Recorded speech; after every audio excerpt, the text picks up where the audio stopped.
There in Proverbs 22. I want to look at verse number 6. It says, "Train up a child in the way he should go, and when he is old, he will not depart from it." And the title of my sermon is, to be honest, I don't know what I put over there. Something like "Teach kids to learn" or something like. What's that? Teach them to learn. Basically, I want to preach about homeschooling, but I didn't want to title it homeschooling. But I want to talk about homeschooling because this church strongly recommends homeschooling. We would never recommend public school or private school.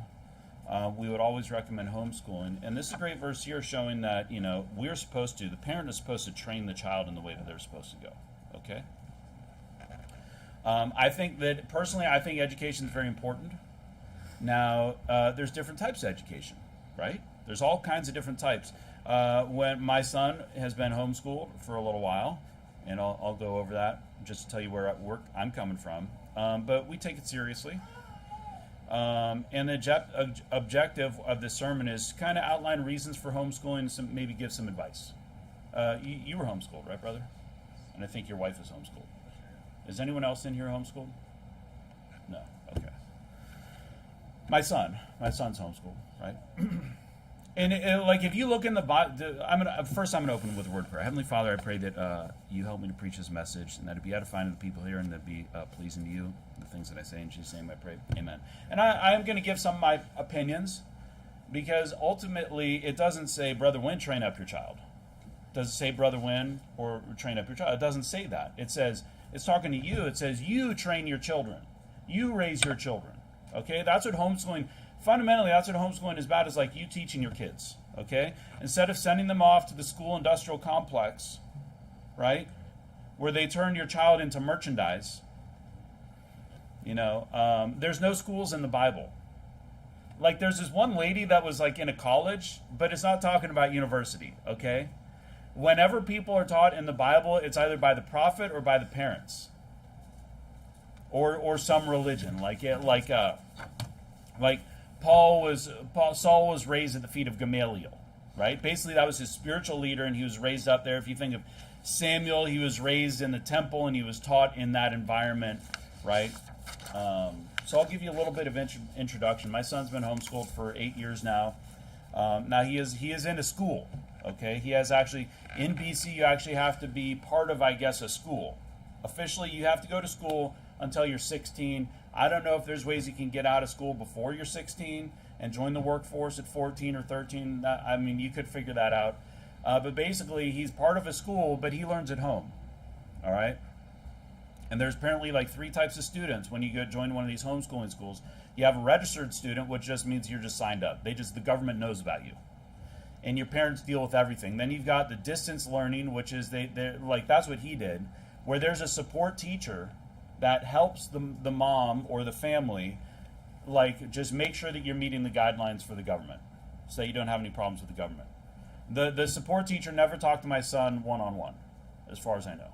It was always with my wife.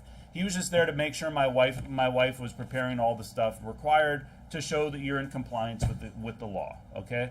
Hey, I pay my taxes. I think it's a good thing to be in compliance with the government in terms of education as well, so that they're not coming after you. It's not that hard.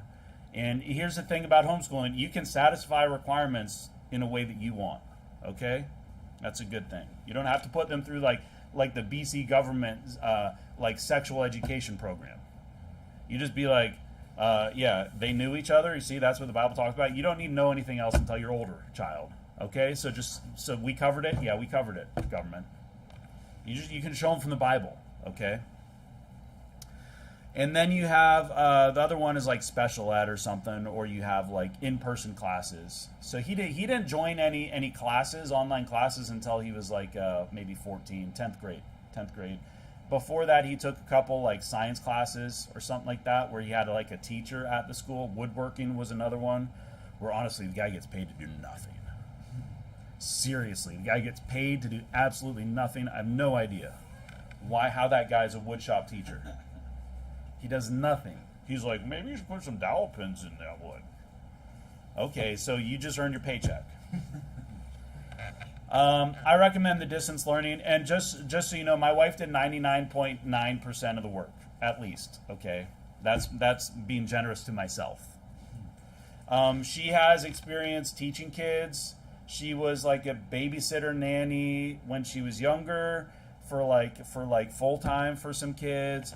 She taught piano. She taught other things when she was in high school. She's very good with children. She has a lot of experience, so this is something that kind of came natural to her. But I'll tell you what, it's a natural thing for people to teach your children.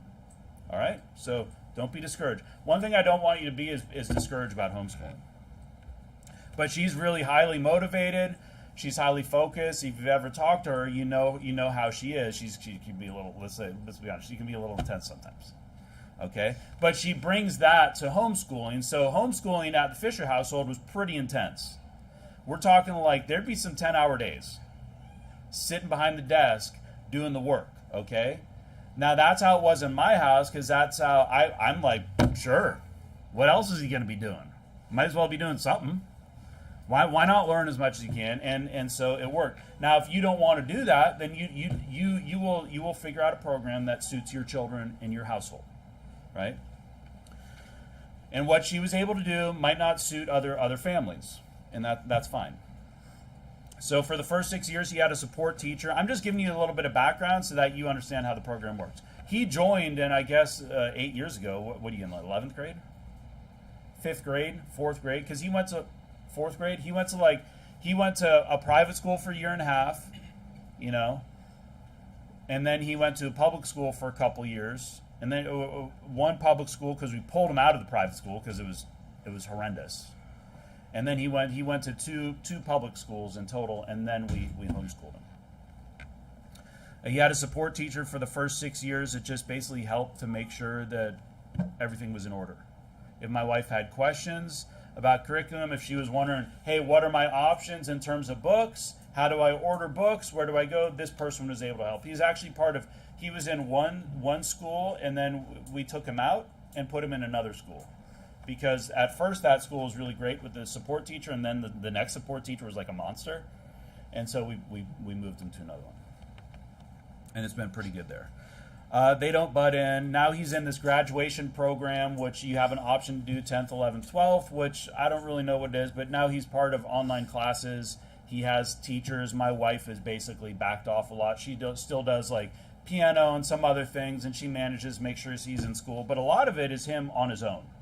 And I'll tell you what, like that's how real life is, right? Real life is kids figuring it out on their own. That's why the title of my sermon, I think, is something like teach them to learn, because an objective of homeschooling is to teach your kids how to learn for themselves, because that's how the real world is. The real world is not, oh, you failed, Johnny, well, here's a pass. Right, yeah. Good job. Just as long as I get paid and the school gets their money, it's all good. It's actually you teaching the kids to learn on their pace. I helped a few things with like some Arduino and woodworking and stuff like that. I had some participation. Yeah, he's going to get some high school equivalency diploma. What is it, Dogwood? Yeah, he's not going to get a diploma from that school, because in order to get a diploma from that school, which is required to go to Bible college. So if you want to go to Bible college, you got to get the diploma from that school, okay? Which we're not interested in. And you have to participate in their like Bible, because it's like a Christian homeschooling group. Which doesn't mean that the people are actually Christian that are there, because homeschooling's gotten really big since like COVID and stuff, right? So there's going to be all kinds of people. But he's going to get like an equivalency because he doesn't participate in their Bible study. We have no interest in having them teach him the Bible, right? Yeah, I recommend the distance learning. It's been pretty good for us. And then, my wife's basically always known what's going on. But now he is a little bit more independent. So let's go to 2 Timothy 1. So that's just a little bit of an intro. That's where we're coming from. That's what I recommend.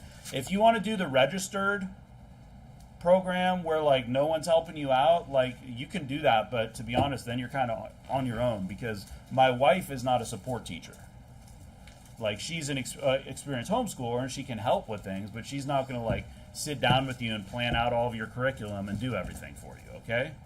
Like the support teacher, it's kind of like, why not? I don't know. We got money from them to like pay for curriculum, like $500 or $700, or I thought, what was that, $600? $600. So they help pay. I don't know if you're registered, if you get that money as well. You don't get the money if you're registered, so then you're out $600 on like books and stuff like that. So I recommend it. It worked for us. It's not they're not like imposing on you, but if you want to do it the other way, that's on you. 2 Timothy 1:5 says, "When I call to remember the unfeigned faith that is in thee, which dwelt first in thy grandmother Lois and in thy mother Eunice, and I am persuaded that in thee also." And here you have basically Paul talking to Timothy saying, hey, this faith came from your mom and your grandma. They taught you these things. And right, I mean, I think a lot of children in this room, these babies, they're probably going to get led to the Lord by mom, maybe by dad, but mom's going to be around all the time. And so that could happen. And the mom is the one teaching. But my point here is that parents and families are responsible for teaching children. Okay, we have the church, and here we're teaching Bible doctrine, right? That's what the church is for. But there's all kinds of other things in life about how to live your life and tools and skills that you need for life. And that's what is going to be taught at home. And then beyond the church, spiritual things are also going to be taught at home, like we have here with Timothy. So why don't we suggest alternatives? So one, the Bible's pretty clear. I'm not going to go into great detail, that the teaching of the kids is done by the parents. Okay? It's not my responsibility to teach your kids, like to do their ABCs. Right? And what color things are. And think about this, like, who do predators target in the world? Go to Matthew 18. I'll make a point. So I'm talking about, why don't we suggest public school or private school? Right? So what does the lion go after? Does he go after the strongest male in the herd of the water buffalo? No, he's going to go after the weak, which may be the old, but also the young, the babies, the children, the children ox or water buffalo. He's going to go after the weak and the young. It's the same thing in real life. Okay, the ones that are let's be honest. Who do we want to reach with the gospel? Who are we excited to have the opportunity to preach to? Children. Why? Because they're more receptive. Matthew 18:2 says, "And Jesus called a little child unto him, and set him in the midst of them, and said, Verily I say unto you, except ye be converted and become as little children, ye shall not enter into the kingdom of heaven. Whosoever therefore shall humble himself as a little child, the same is greatest in the kingdom of heaven." You know, children are very easy to get saved because they're very innocent, and they haven't been, confused by the things of the world. They haven't had their brain confused, been manipulated by like worldliness and things like that. And so we want to reach the young people, and you know what? The predators do too. Why do you think they're putting drag queens in schools? What is that about? It's about defiling their mind and brainwashing them and changing them and affecting them at a young age, because they know that if they reach them at a young age, it's going to get deeper into them. Okay? So we seek after children. We have good. We have the light. But Satan's also seeking after the children. And where are there lots of children just sitting around ripe for the plucking? At the school. Okay? And first off, the Christian school is not Christian. All right? Because most of the time they don't believe on the Lord Jesus. They'll say they believe, but they're works-based salvation. Okay? And we're never going to have a school. Because the Baptist Bible, the Baptist elementary school, like all these churches, they grow and they want to have a school. And I understand why, but you know what's going to happen? You're going to get some weird people teaching, some heresy, and some unsaved people and infiltrators, because you're always going to have infiltrators and wolves creeping in to defile the young and to predate on the young, if that's a word. School industrial complex does not care about your child. When my son was in private school, they did not care about him at all. The teacher wanted an easy job. She didn't want a kid that asked questions. She didn't want a kid that was excited to learn and to do things. She wanted kids that would be like zombies and shut up and sit down and do nothing, so that her life was easy, so that she could get paid without going through too much stress. People these days don't become teachers because they love children and they want children to grow up and be strong and independent and intelligent. That's not why they do it. They do it for the summer off. They do it for the pension. They do it for the pay. They do it because it's 8 to 3, and they do it because they want to defile young minds. That's the truth. Yeah. Hey, there's good teachers out. My mom was a school teacher, okay? She was a good lady. I think she was a really wonderful lady. But I'll be honest with you, she'd probably have a trans flag in her classroom today if she was still alive. I mean, if she was the same person that she was then.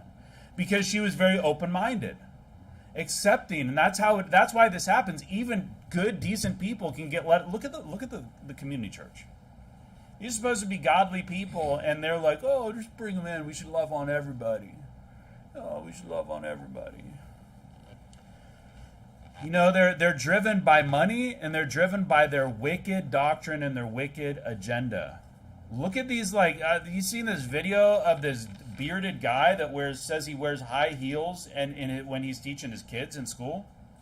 Or this freak out here, I don't care what his background is, it's wearing the prosthetics out in Ontario. Like, what? That has an impact, because you know what? Whether he's trolling or not, there's kids in that school that are like, this is real and I need to accept this because these are real people. Man, spare your kids from that. And school is not like it was 20, 25 years ago when I was in there. Public school is not the same. We had the fags, okay, but we laughed at them and we made fun of them. And we called everybody on the playground a fag. Why are you being so gay? Man, that's hella gay. You're so gay. Dude, that's so gay. You know, you little fag. Well, stop being a little faggot, man. Will you, little fairy? That's what you do on the playground. Let's be like, everybody my age back then said that. Now it's so offensive.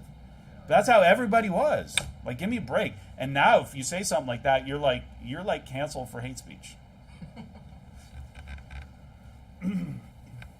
Public schools are corrupted by the satanic agenda, which we know. We've seen this.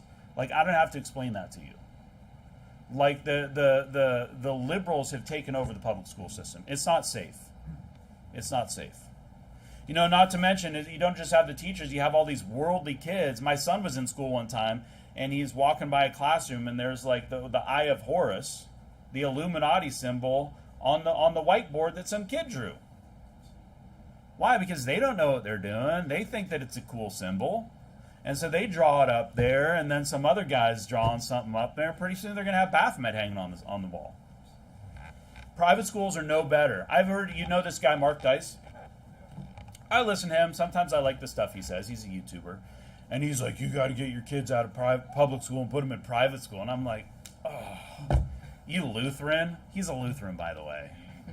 Yeah, it's like, oh, man.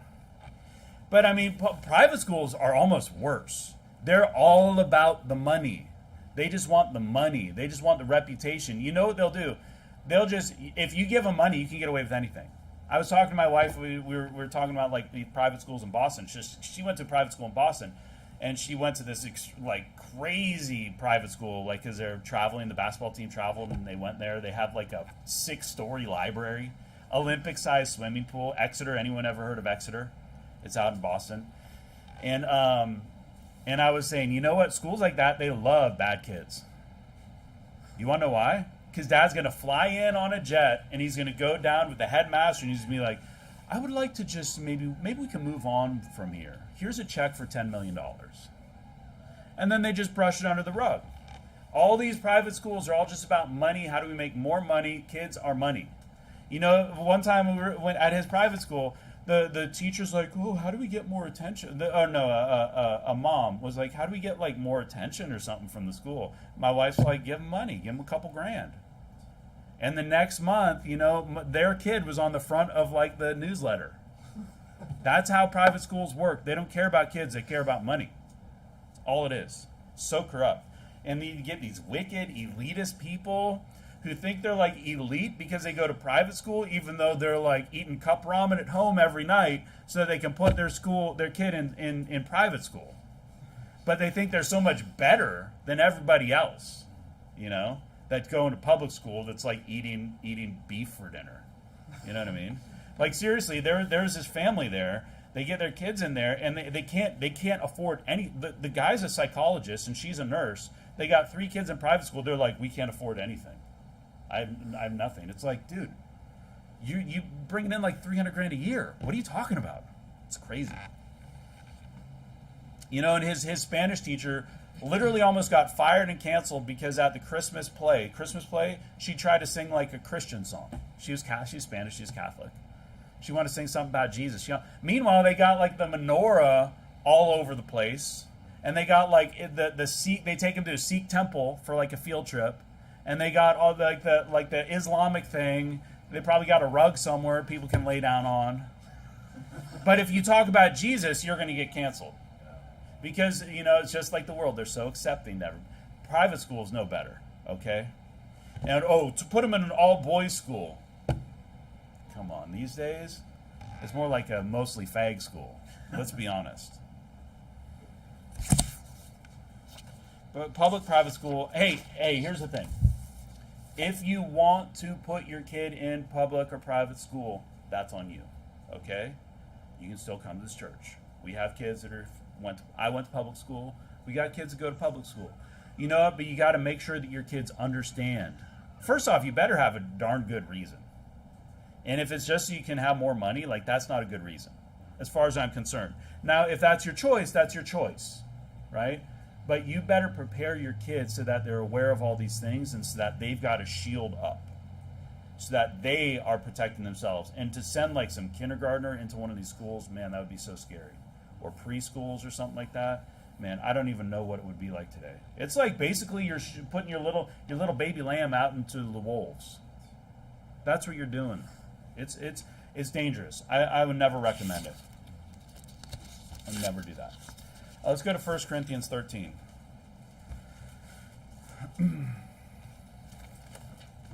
So I want to talk. Did I even talk about what I was talking about? Yeah. So why don't we suggest alternatives? Because you're supposed to teach kids. Because the predators are going to go after children. They go in the school system. That's where they try to get them. And because the teachers don't care about your kids, they just care about their paycheck. You're going to find some. I had some teachers that were good. Don't get me wrong. I had some teachers where you really feel like they care about you and they care about the kids. Right? I've had those teachers. But those are few and far between. There's going to be way more teachers and students that are just going to really harm your child. 1 Corinthians 13:11 says, "When I spake as a child, when I was a child, I spake as a child, I understood as a child, I thought as a child, but when I became a man, I put away childish things." So there's this thing where you're a child for a period, and then ultimately you got to grow up and be a man or be a woman. You got to be a grown up. You got to grow up someday. All these little babies are going to grow up and they're going to be men, because all our babies are boys. They're going to grow up and they're going to be men, and they're going to get jobs. God willing, they're going to grow up and be adults and get jobs and start families and have to be independent, right? So the objective is to prepare children and to protect children. That's why we recommend homeschooling. Because your kid is going to grow up. You know what's best for your child because they came from you. Teachers could not understand and deal with my son because it was just too much work for them. Because he had this kid, he talks so much. I mean, he's got so much to say about everything. But you put him and my wife together, they could debate a topic for hours. They could talk about something for a long period of time. Why? Because they're the same. That's the quality that they share together, where this of communication. I'm more quiet. I have my moments. I'm talking a lot up here, but that's kind of my job. You care more about your children than anyone else. Okay? You care. That's why you teach them, because you care about them, because you're going to do things for their best interest. The school teacher is not. He had some great preschool teachers. They're really sweet. They're really nice. But I'll tell you what, they still didn't care about my son as much as we cared about him. You need to prepare your children for life. Why do you homeschool? Because you want to prepare them for life. It's a custom education for each child based on their individual needs and their abilities. What is the point? Literally. Now, I don't have a problem with this mentally disabled people. I do not understand why they put the mentally disabled kid right next to my son in the classroom when he's like a top student and this kid's watching Scooby-Doo all day because that's the only thing he can do. Like, what kind of environment is that? So who are you teaching here? You're teaching just the lowest. You're getting the minimum. So you like they'll just like as long as ever their mentality is we just gotta make sure everybody passes, and whoever doesn't pass, we'll just give them a pass. See, what you do is actually you teach your kid at their level, at their speed. If they learn slower, you teach them slower. If they learn faster, you can teach them faster, right? It's their ability. That's what I never understood. Dude, he came back from school one time, like, and this must have been third grade, and at the end of the year, it's like the teacher, the school, what is it, parent-teacher meeting.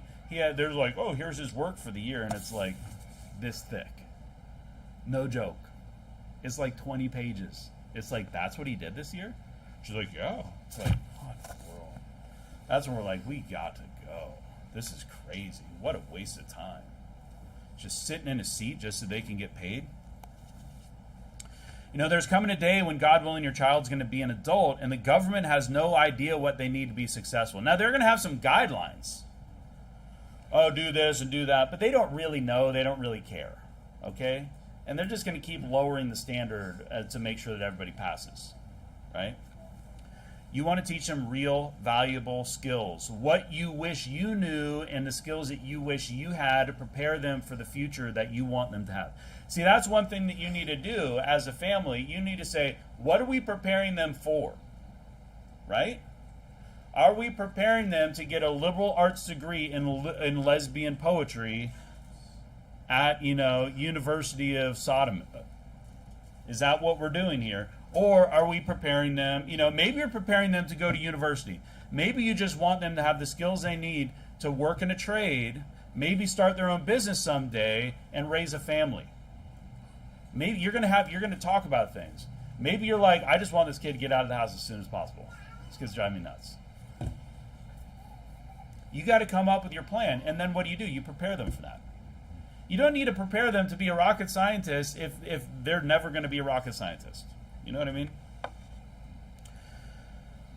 But I do suggest you meet the government requires the government standards, the government requirements. But you can do that in whatever way you want. Okay, you can be creative about how you do like things. You can come up with something. All right. And I think that I would teach boys and girls. I think because who's going to teach your grandchildren? It's going to be your daughter, right? Your daughter is going to teach your I believe that everybody should be educated. Now, in what terms of education do you need to understand the theory of relativity? I mean, hey, if your daughter can understand the theory of relativity, then she's going to be able to teach your grandkids the theory of relativity. So why not? Now, in terms of sending a daughter to university, I would not send a daughter to university. Okay? If she's really interested in something, you can do all kinds of stuff online and learn, but a university is not a safe place. It's not like they're 18, let's ship them off to be around a bunch of young men, and perverts, and that's not safe. If that's up to you. If I had I don't have a daughter, but if I had a daughter and she was really interested in studying something, maybe I'd be open to that if she was able to do that at home in the safety of our home without being influenced by something else. But you know what? There's no sense in paying for a university degree for your daughter if ultimately her goal is to just raise kids and stay at home. It's a waste of money. Now, if you got a bunch of money to waste, by all means. If that's something you think is important, that's on you. I would just not send... I'm actually not interested in sending any children away to go to university. Okay? I think that's dangerous. Because kids... they go off to university and they're living somewhere else, and then they're going to get into all kinds of things. I would not recommend that. But I think you should teach boys and girls. It might have different emphasis in different things, but hey, a boy should know how to cook and clean. A guy might live on his own for a while, right? I mean, he might need to know how to do that. And hey, a girl, might it's good for her to learn how to fix something. Because maybe someday, her husband's going to be out and she's going to need to fix vacuum machines so she can finish a job. You know what I mean? She's going to need to fix things. Handle a screwdriver, handle a wrench. There's nothing wrong with that. It's good to be able to do many things. Genesis 46. So what are the purposes, objectives? To prepare and protect. You're preparing them for the future that you think that they should have, the skills that you think that they're going to need. And that's why homeschooling is great, because instead of the government just saying, there, you get package A, right? Just accept it, shove it down your throat. You get to choose what they learn. You get to choose how they learn. Genesis 46:34, that ye shall say, the servant's trade hath been about cattle from our youth even until now, both we and also our fathers, and that ye may dwell in the land of Goshen, for every shepherd is an abomination unto the Egyptians. See, they would raise their kids to be shepherds just like they were. Now, maybe you want your son to have the same trade as you. You could do that. You could raise him from a very young age, right? But that's what they're doing. That's what the idea is. You're raising your kids for that profession, for that future.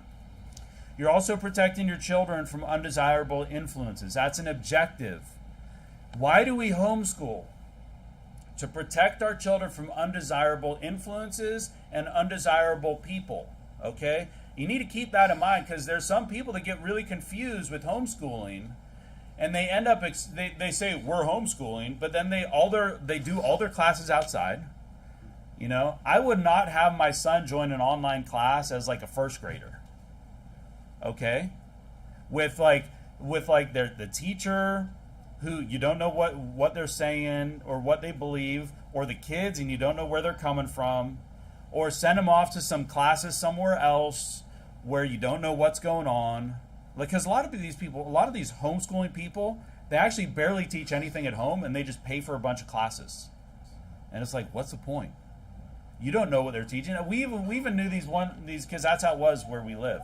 All the homeschoolers, they all paid for these classes. And they paid for some current events class? Something like that. So they pay for their kids. They have to drive their kids to this thing. And then this guy talks about current events. I mean, you just use a computer and search online for current events. Give me a break. Like, how hard is it? Why don't we look, hey child, why don't we go online, find some news stories at a source that we think is safe, right? We can find a news story, we can read it, and then we can discuss it. That's homeschooling. Literally, that is homeschooling. It's like that. It's like we read, we discuss. All right, what is that? Social studies done. What's next? Literally. It's not like you don't need to have some huge program. You just make it up as you go along sometimes. But they would send their kid off to like this class. They didn't like the teacher. They're calling themselves homeschools. They don't like the teacher, but they're sending their kid off to this class where they don't like the teacher, to pay him to teach their kids something that they could do just by reading like the Sword of the Lord, if you want. You could literally read the Sword of the Lord and have like some article by this Baptist guy and be like, this is our current event, because it actually has current events in there, okay? If you never read a Sword of the Lord newsletter, sometimes when I get like hymnals, it literally has current events written by Baptists, and you could read that for social studies. You know, you're trying to and I'll tell you what, there's not going to be any bullies in homeschooling, because if somebody's bullying, they're getting a whooping. You know, there's no perverts in homeschooling. There's no communists in homeschooling, unless for some reason you're like a Baptist communist. You know, there shouldn't be any worldly influences. See, homeschooling is there to protect kids from outside influences. No God-hater reprobates. And you know, another thing that homeschooling, an objective, is you want to teach them how to learn. Because that's what life's all about. You want to get them excited about learning. You make it fun. You make it interesting. You teach them things that they like to learn. You tailor it to them. Oh, you're really bored with this? Why don't we do something else that we find more interesting, child? It'll be more fun. You teach them that, you know, like I used to really be like creative when I was like writing and stuff. And to be honest, my stuff was just ridiculous. It was silly. Like I was a kid. But I got so discouraged because you're so like, the teacher would tell you, you need to write on this. And it's like, I don't want to write on that. Why do I have to write on that? Why can't I be a little bit more creative? Why can't I do something more interesting? See, in homeschooling, I could do that. And maybe I would have been more interested in literature and writing instead of having to just be put in this hole and say, do this, because we told you to do this, because I don't want to grade a bunch of different assignments. You want to be you ever heard that term, lifelong learners? You want to make your kids into lifelong learners. So let's go to what is Christian homeschooling. Let's go to Titus 1.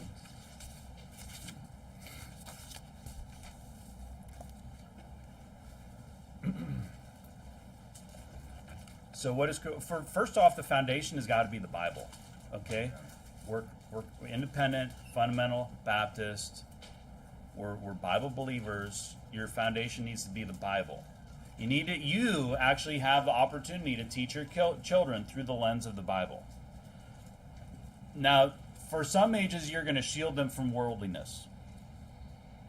But as they get older, you can actually expose them to some things of the world and look at it through the lens of the Bible. So you have that opportunity to teach them. Instead of them just being like, in the public school, Islam is a great religion.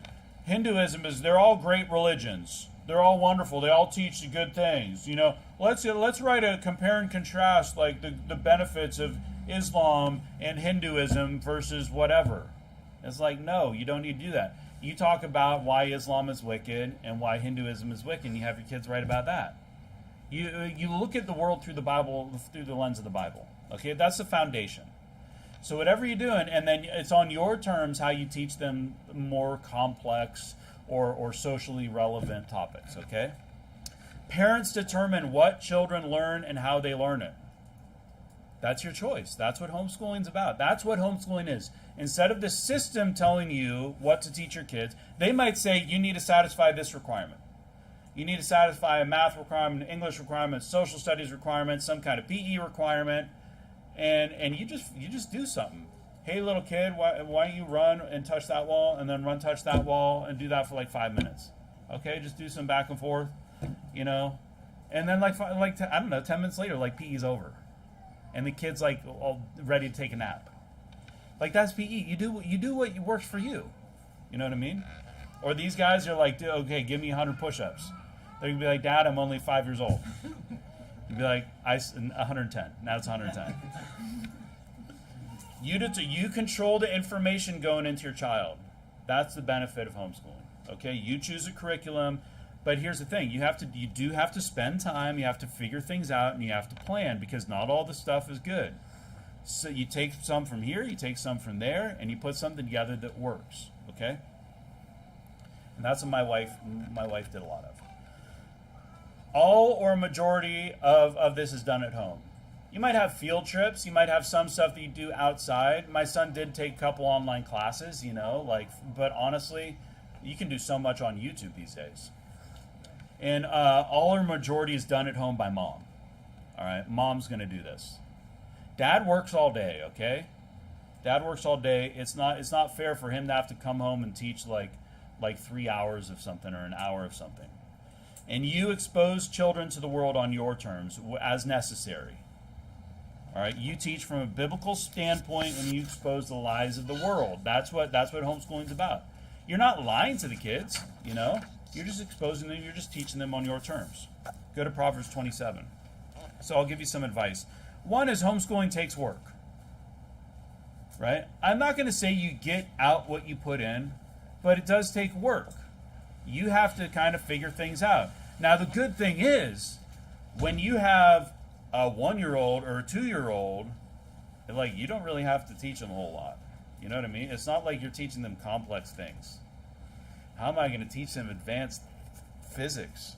Oh, man. Like, you don't have, it's like, what? It's like with little Gideon. It's like, show me, where's the red book? Where's the red book? That's right. Yeah, that's the red book. Why don't you go get me a green book, Gideon? Get me a green one. That's right. Oh, what's the problem here? One of those doesn't look the same. It's upside down. We need to turn it over. You can teach them all kinds of things, okay? You start on your terms. And while your child's working, then you do work. All right? It's going to be work for the mom, but there's so much benefit in the end. There's so much benefit. And it's hands-on. You don't want to be lazy. You can't be being lazy in homeschooling doesn't work. You know how many students, like my wife would always finish all the curriculum. Everything that she planned, she would complete because she stayed on top of it. And she planned a lot, and they completed a lot. Pretty much every other student or family would finish like 50% of what they planned. 60%, 70%. They would never complete it. Because they'd be busy they're like, oh, we need a break. Let's take a day off. Proverbs 27:23 says, be thou diligent to know the state of thy flocks, and look well to thy herds. That's our attitude. We need to be diligent, okay? Hopefully your husband's diligent out at work, and hey, wife, you be diligent at home raising your children. It's a great privilege to be able to be at home raising your children, right? But it does take work. It takes work to raise the next generation.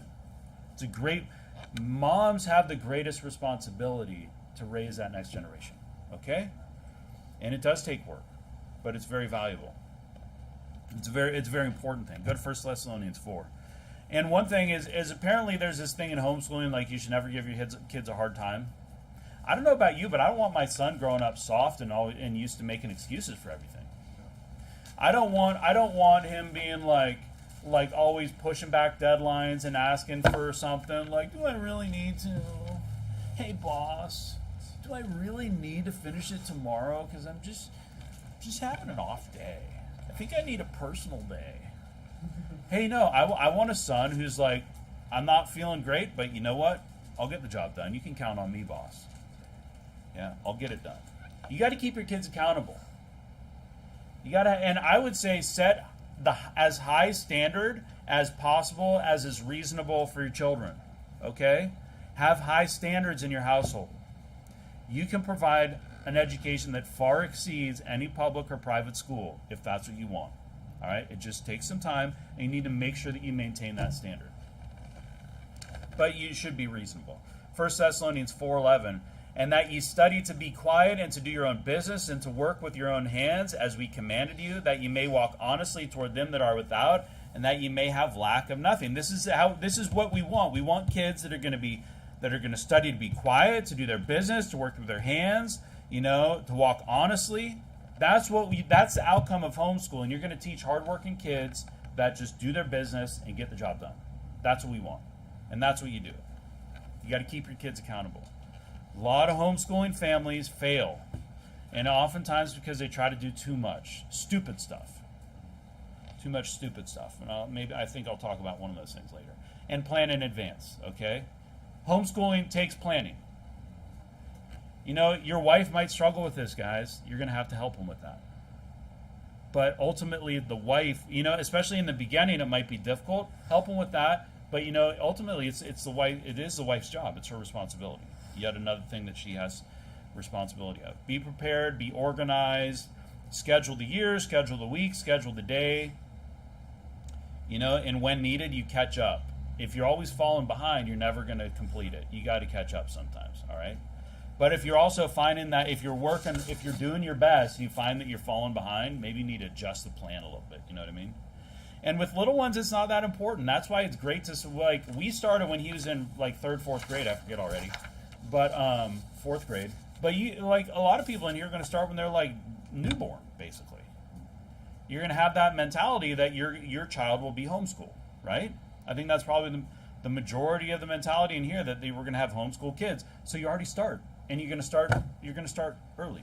You can go to Costco and you can buy these math books and these English books and these vocabulary books at Costco.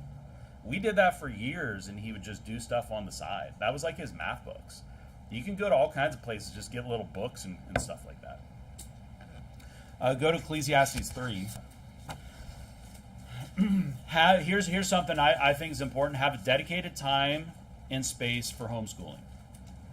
Now, properties. It's tough here, right? It's tough. We're fortunate enough that we have a room.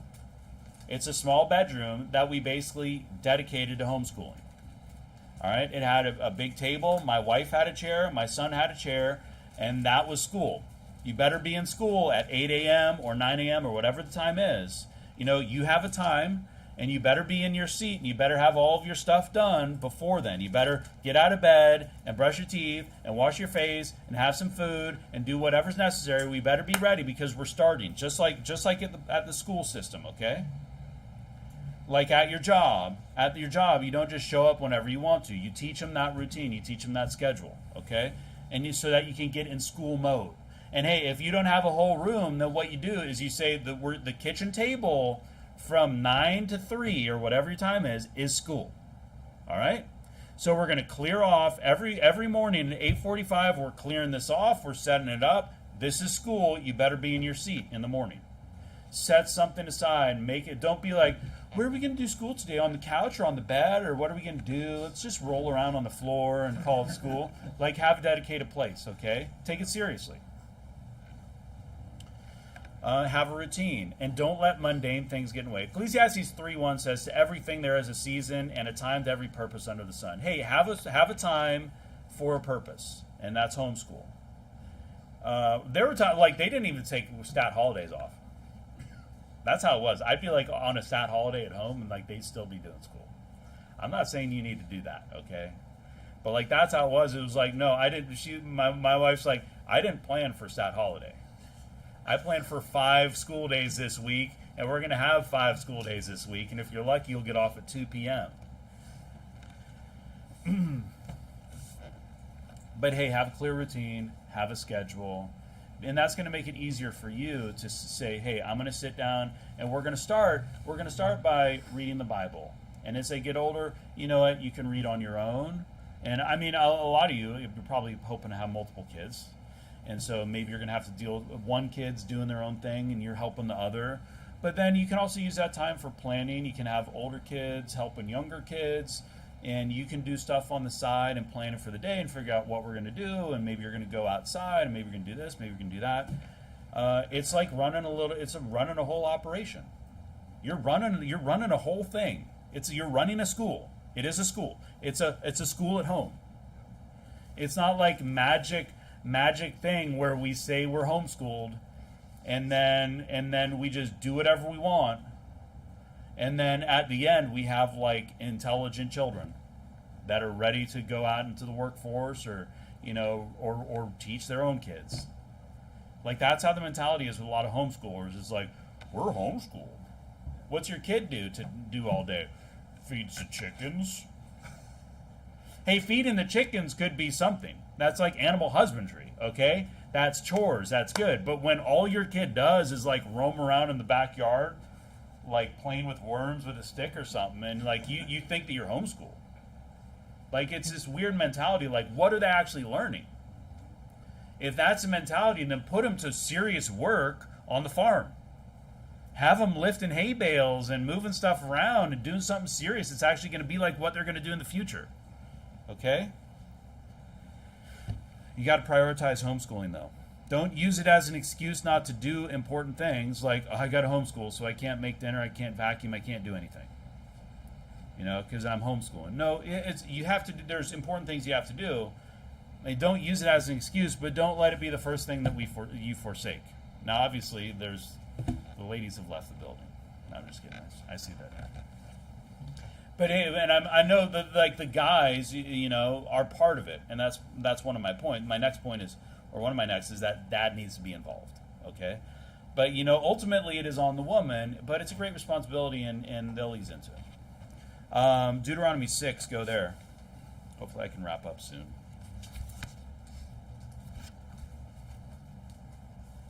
Have dedicated space, have dedicated time, start young, as soon as you can, start doing things, whatever it is. Little kids are always learning things. My point here, Deuteronomy 6:6 says, and these words which I command thee this day shall be in thine heart, and thou shalt teach them diligently unto thy children, and shalt talk of them when thou sittest in thine house, and when thou walkest by the way, and when thou liest down, and when thou risest up. It's talking about the word of God, the laws of the Lord. But you know what? Here's another thing is we can apply this to homeschooling. Everything is a teachable moment. You can do anything. It's like, all right, we're here. Well, let me teach you about this. Let me teach you something here. You have to get in the mentality of that everything is a teachable thing, right? And then it's easier. It doesn't have to be always as structured. It's like teaching colors or teaching, something about science. It's like, hey, look at this. Look at how the water swirls this way. Do you know why that is? Well, let me explain it to you. All kinds of things. You can teach them all kinds of things. Turn everyday things, including chores, into teaching moments and learning experiences, and be creative. If you're in this mind that I want to teach my child, then all kinds of things they can learn from, because the world's new to them, right? Especially little kids. You can teach them all kinds of things. And dad does need to be involved. Proverbs 1, you can go there. Mom's going to do 95, at least 99% of the work. That's how it was in our house. But I needed to be aware. I wanted to be aware. I call myself the principal or something like that. But to be honest, I didn't really do much of anything. I just walk around and declare myself to be the principal of the homeschool every once in a while, which is basically what the principal does at the public school anyways. They do nothing that you know of. They just walk around and just like, I'm the principal. But dad needs to be aware, and he needs to help out where necessary. So if there's something like I did Arduino with my son, which is like a little computer thing, and help them with that, or it might be doing some sports stuff or going on activities. Like we'd go for hikes, and that would be like PE, and I'd have to send pictures to my wife whenever we were doing something like that, so that there was like proof, because she's always like putting all this package together to make sure that everything was satisfied, and there was evidence of everything that she did, right? But yeah, like there's going to be times when the dad's going to be there, and dad's going to help out. And when the mom is maybe overwhelmed, or the mom needs some help, dad's going to be there to help out too, all right? But I would say that the burden is on the mom, right? The dad's supposed to be out at work, and the vast majority of the big burden is on the mom. Proverbs 1, 8 through 9 says, My son, hear the instruction of thy father, and forsake not the law of thy mother, for they shall be an ornament of grace unto thy head, and chains about thy neck. It takes both the mother and the father. Why is the U.S., especially in the ghetto, why is it so bad? Because there's no father. There's no father to raise these kids. It's a bunch of single moms raising kids with no manly influence, and that's why society falls. Dad needs to be there. Think of like we were talking about like 1st, 2nd Samuel and like David. I mean, what happened with David's kids, man? Why so many reprobates? Maybe because he wasn't involved as much as he should be. What are the kids doing? What are they up to? What are they learning about? I would ask my son, hey, what are you learning about? And then he could talk to me about it. Yeah, what are you doing? What kind of math are you doing? Because I was always interested in that, What kind of science, I would just know what's going on. I'd talk to my wife about that too. What's going on, And she was always in very good hands with her. But it's good for the dad to follow up and know what's going on and be there to support the wife. Don't be overwhelmed. Moms, don't be overwhelmed. There's all kinds of shortcuts. You can make anything to meet the requirements. Let's be honest. Like here's I don't know. I'll talk about that later. You can satisfy requirements in creative ways. So if that's what you're going to do, I'd say if you're registered, you probably still need, and you don't have a support teacher, you probably still need to satisfy requirements somehow. I'm sure, do they have child protective services? I'm sure somebody's going to come at some point and be like, how do we know that you're actually teaching these kids and they're not just like locked up in a basement somewhere? Because that happens. Weird people do weird things. I don't know what would happen. You probably need to maintain some kind of record. Support teacher helps a lot with that because they're going to tell you what to do and they're going to guide you. But you can do it all kinds of different ways.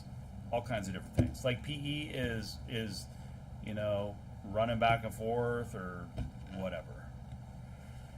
The foundation must be the Holy Bible, Bible-based, Bible perspective, and every day you involve the Bible. You got Bible reading, Bible memorization, Bible recital, singing hymns, things like that. And that satisfies so much like literature and so much like of these, they have like these performing arts and stuff requirements. It satisfies all kinds of those things. Matthew 7:24 says, Therefore, whosoever heareth these sayings of mine and doeth them, I will liken him unto a wise man which built his house upon a rock. Your homeschool will be successful if it's built upon the rock, if the foundation is the rock. That's what it needs to be. And you need to do what is right for your family. You need to consider your child's strengths and weaknesses and their life goals okay? You need to think for yourself and do what works for you and your family. What, like I said, what worked for my wife won't necessarily work for your wife or your family or your kids. What worked for my son might not work for your son or your daughter. You figure it out, and that's a great thing about homeschooling is it's a private education for your child that you manage. Tons of resources online. You can always go to YouTube and videos and things like that to teach things. If you want them to graduate high school at 16 and start working in a trade, then you can plan them for that. That can be your goal. All right, honey. Yeah, I want them to be able to do math and read and write and stand up in front of the pulpit and read the Bible and preach some sermons, but they're going to start working when they're 16. Well, you can do that. You can prepare them for that. If you want something else for them, you can do that too. But homeschooling should be challenging, but it should be fun. Do all kinds of arts and crafts and fun different things, okay? Be creative. It should be fun. You can turn anything into learning. It's basically like the ideal private school, and you have control over it. But you do need to find ways to make it fun for your kids. It should be something that they look forward to in the morning. So let's go to 2 Corinthians 6. I want to talk about some things to limit and avoid. Educational television, educational programs. I'd strongly advise against using the internet for young kids. It's totally unnecessary. When they're older and they want to learn something, and you can watch some science programs together. You can do stuff like that. But little kids don't need like the Teletubbies. They don't need Sesame Street. They don't need anything. I don't know. You guys like your kids are too young. But whenever we take my son to like a restaurant and they'd have a TV up, he'd be like this, and it's like it's curling, and he's like, that's what kids do. They just get stuck to the thing. It's like that's why they call it the television. It's like telling them a vision. It's like witchcraft. Little kids don't need educational videos. They don't need cartoons. They don't need any of that stuff, okay? When they get older, there will be online resources and classes and things that they can learn when they're more mature and they can handle those things, all right? But I would say watch it first and watch it with them.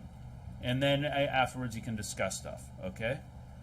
Lots of discussion. Discussion's great in homeschooling. And if you have more kids, they can like debate and stuff like that. And that would be pretty intense. That would be pretty fun. Outside classes, you don't need outside classes for K through 8. And preschool and all that stuff, like that's at home, all right?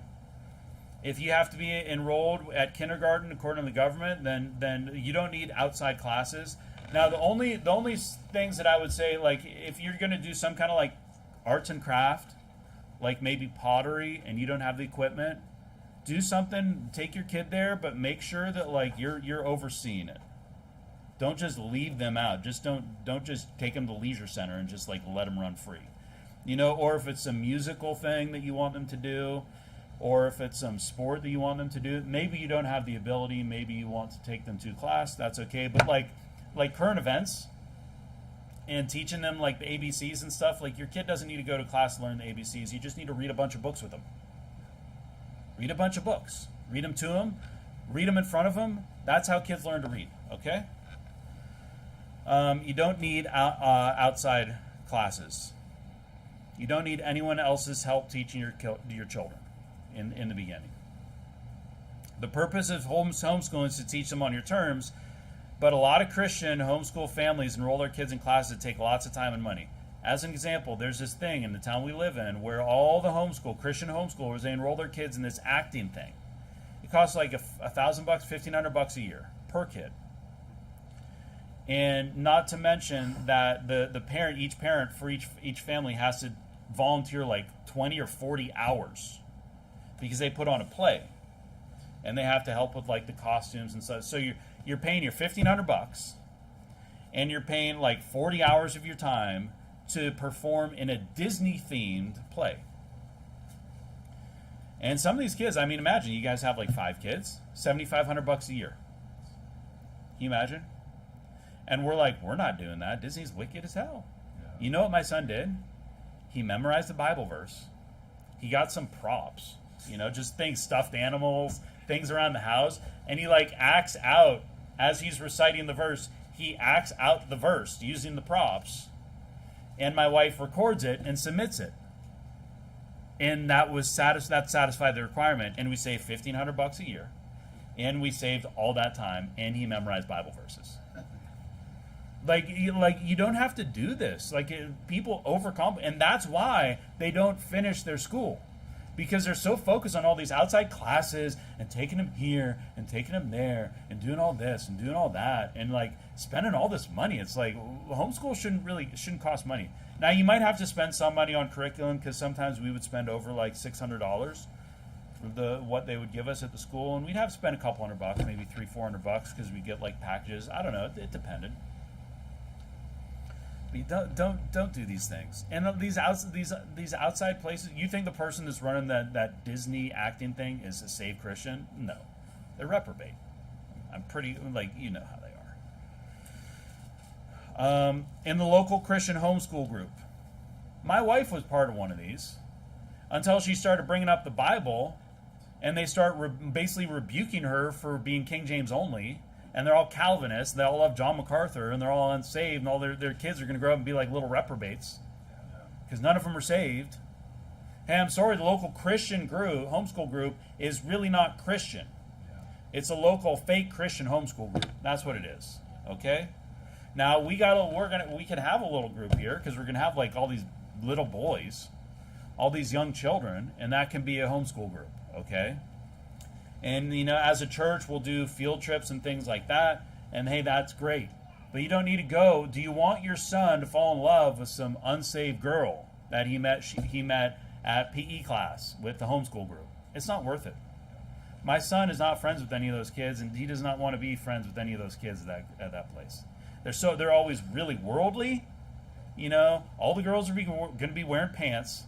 Maybe you find some fundamentalist Baptist homeschool group. But I'll tell you what, a lot of them probably believe that you need to repent of your sins to be saved. I would avoid that. I don't recommend that. I think it's dangerous, like playing with fire. 2 Corinthians 6:14 talks about not being unequally yoked together with unbelievers, and that's what a lot of them are. I don't want my son's best friend to be some unsaved kid. Fortunately, we got a lot of little boys in here, and they can be best friends together. They can have their own basketball team. Okay. With some guys on the sidelines. So I just wanted how to start homeschooling. Okay, we got little babies in here. Read books to them. It's easy as that. Read books with them. Have book time. Have Bible time. Talk to your kid. Pay attention to your kid. If your kid is interested in something, then go into that. These kids that get really into like dinosaurs. Hey, if your kid's really interested in dinosaurs, get dinosaur books. Teach them that learning is fun. Have them memorize the names of dinosaurs. I've never been into dinosaurs. My son wasn't, but some kids are. If there's something that your kid is interested in, hey, use that to your advantage. Pay attention to your kid. Talk to your kid about everything. Listen to them. Ask them questions. Get them thinking. You want kids that start thinking, and it starts early. Turn everything, have them do little chores and have it a learning thing. Okay? Do art projects, go outside, plan your day considering learning. Use daily things to teach them useful things. And if you can teach your kids how to read, write, do simple math and colors and all that, you don't need anybody's help. This is what I was thinking. If a wolf can teach a boy how to act like a wolf, these wolf boys, raised by wolves. Tarzan was raised by an orangutan or something. If an orangutan can raise Tarzan to be an orangutan, I think that you can raise your child to be a human being. It's been going on for generations, okay? Like the people that lived on the homestead knew how to read and write and do arithmetic. It might not have been like advanced mathematics, but they could do basic stuff, right? You can teach your kids. It's not that hard. You just need to put some time and effort into it. Even starting young, just have a time. So it can be stressful, but, start simple, plan. It can be a lot of work, but, kids learn easily. And, hey, if you got a smart kid, they're going to learn real easily. And if you have a not-so-smart kid, let's be honest, there isn't a whole lot to teach them. You go slow. It's not like, how do I teach you all this stuff? It's like, no, you teach them what they can learn at their pace, right? and you prepare them how they need to be prepared. You can tailor education from one kid to another kid. It might be different.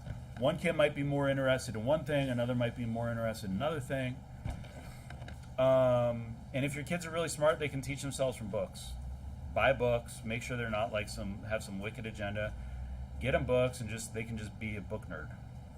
It's actually a good thing. Okay, reading a lot of books is a good thing. Homeschooling, and here's the thing that I want you to remember: homeschooling is for everybody. You say homeschooling isn't for me. No, it's for everybody. Homeschooling is the way it should be. Homeschooling is how God intended it. God didn't set up here's the Garden of Eden, and there's a great school nearby. It's a perfect area, so you can just raise your family here and then send them off to the school. We got a little like Totoro. Totoro. He's a school bus cat. He's gonna take the kids over there every day. Like, that's not how it was. Teach your kids. And I'd say if you're not willing or able to put in the effort, then that's your problem that you need to get over. Because I'll tell you what, it's dangerous sending them to outside school. Public school is not worth it. And what you need to do is just consider what you want to accomplish for your daughter, for your son, what you want them who you want them, how do you want to prepare them. Homeschooling is really rewarding, and it's the best thing there is for kids. With that, let's pray. Heavenly Father, thanks so much for this church. I do pray that you would bless all the families in here and help them to homeschool their children. I hope that everybody in here has a plan to homeschool their kids and that they aren't discouraged or scared about it, because it's a natural thing, and it will